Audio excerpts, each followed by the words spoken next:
So good to see all of you. Thank you so much, and I appreciate all the hard work from the commission, Patricia, and also Rose, and all of you. Thank you very much, and thanks all of you for being here. And I hope that we'll have a wonderful week. I'm looking forward to chatting with some of you, or with all of you, as many as possible. But I'd like to extend my greetings from my two colleagues, Cecil, Adderley, and Karlin Love. They couldn't be part of this. They have other obligations, but they send their best wishes. So looking back and looking forward, this is a two-prong paper presentation. I've taken a little bit more extension in a retrospective perspective. This paper that I've shared is on the in-service teachers teaching preschool, the primary or elementary grades, secondary, all up but not into the collegiate or university level. So these are teachers from around the world, and we're trying to look at what they have to say about motivation, satisfaction, and success.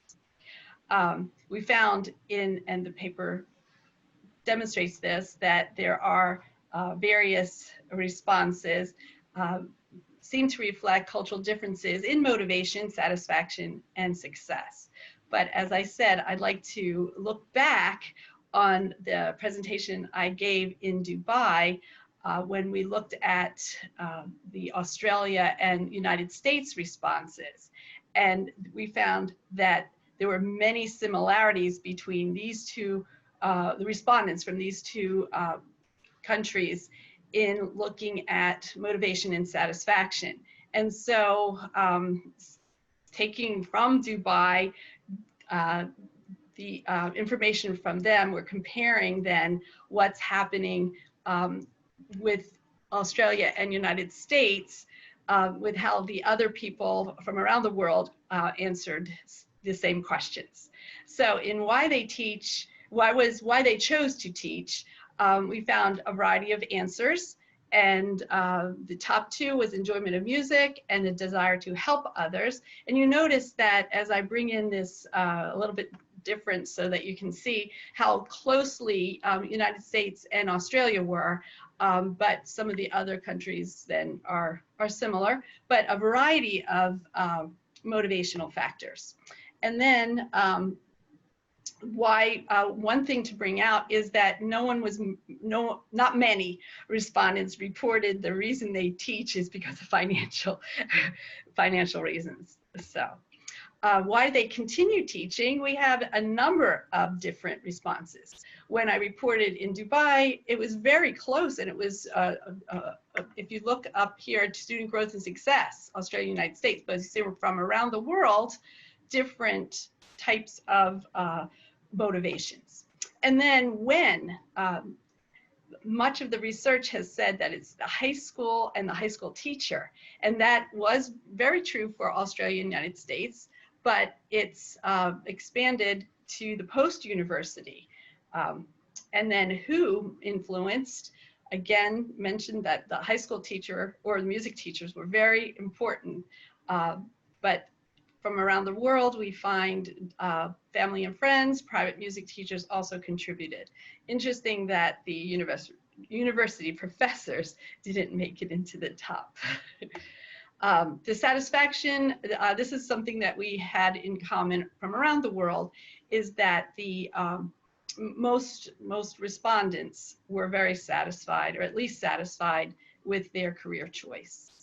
Lots of the challenges, in spite of the satisfaction, we note that there are so many, and I can always return to this chart, but you can notice that some of the same challenges between United States and Australia, they were very similarly ranked. But from around the world, new challenges come up. If you note inadequate salary, also poor facilities, so you note that some of these other challenges were presented. So, and that's of course to be expected.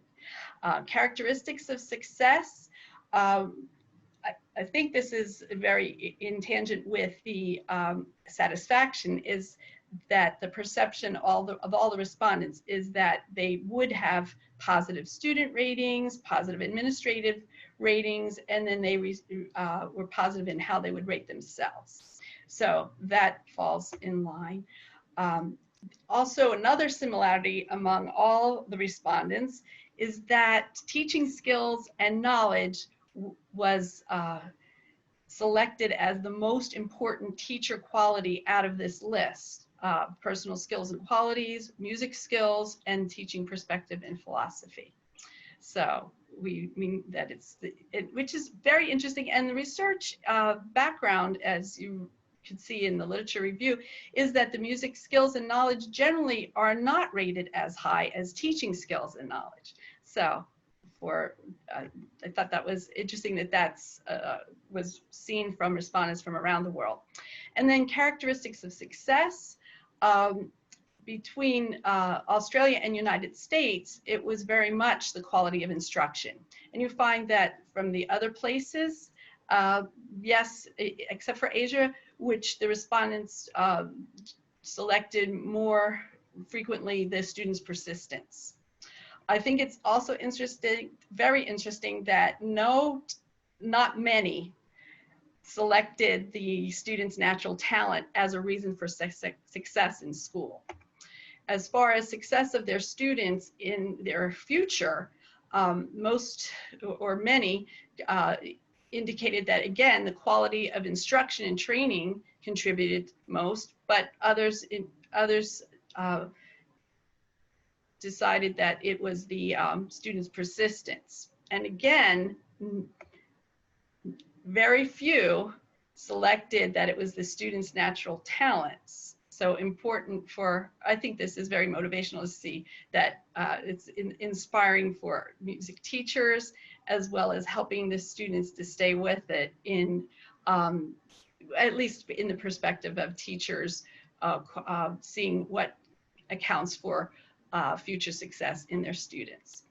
I didn't report this in the paper, but I found this very interesting, so it's another area of discussion, and that one of the questions was an open-ended question, and it was, what makes a good music teacher great? And then they could respond in sentence form, and it was a short, some people responded 2-3 sentences.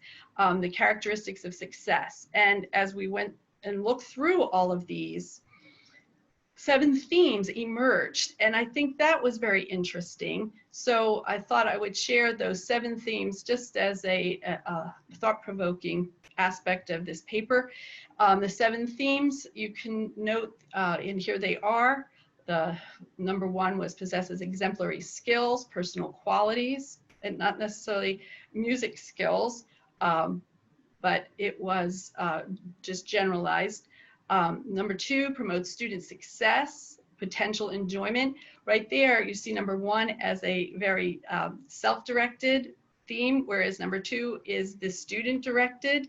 So you see that between 1, 3, and 6, very much the teacher-directed theme, and then 2, 4, 5, and 7, you can notice that the students, the student-directed themes. So these themes provide a basis for considering more than just skills in teacher preparation. So I just mentioned that, so that, and I think that it's important to see this because as music teachers who are answering this, when many of them were influenced by music teachers to become music teachers, that these are the things that they saw, and these were the things that they were presenting themselves when in this open-ended response.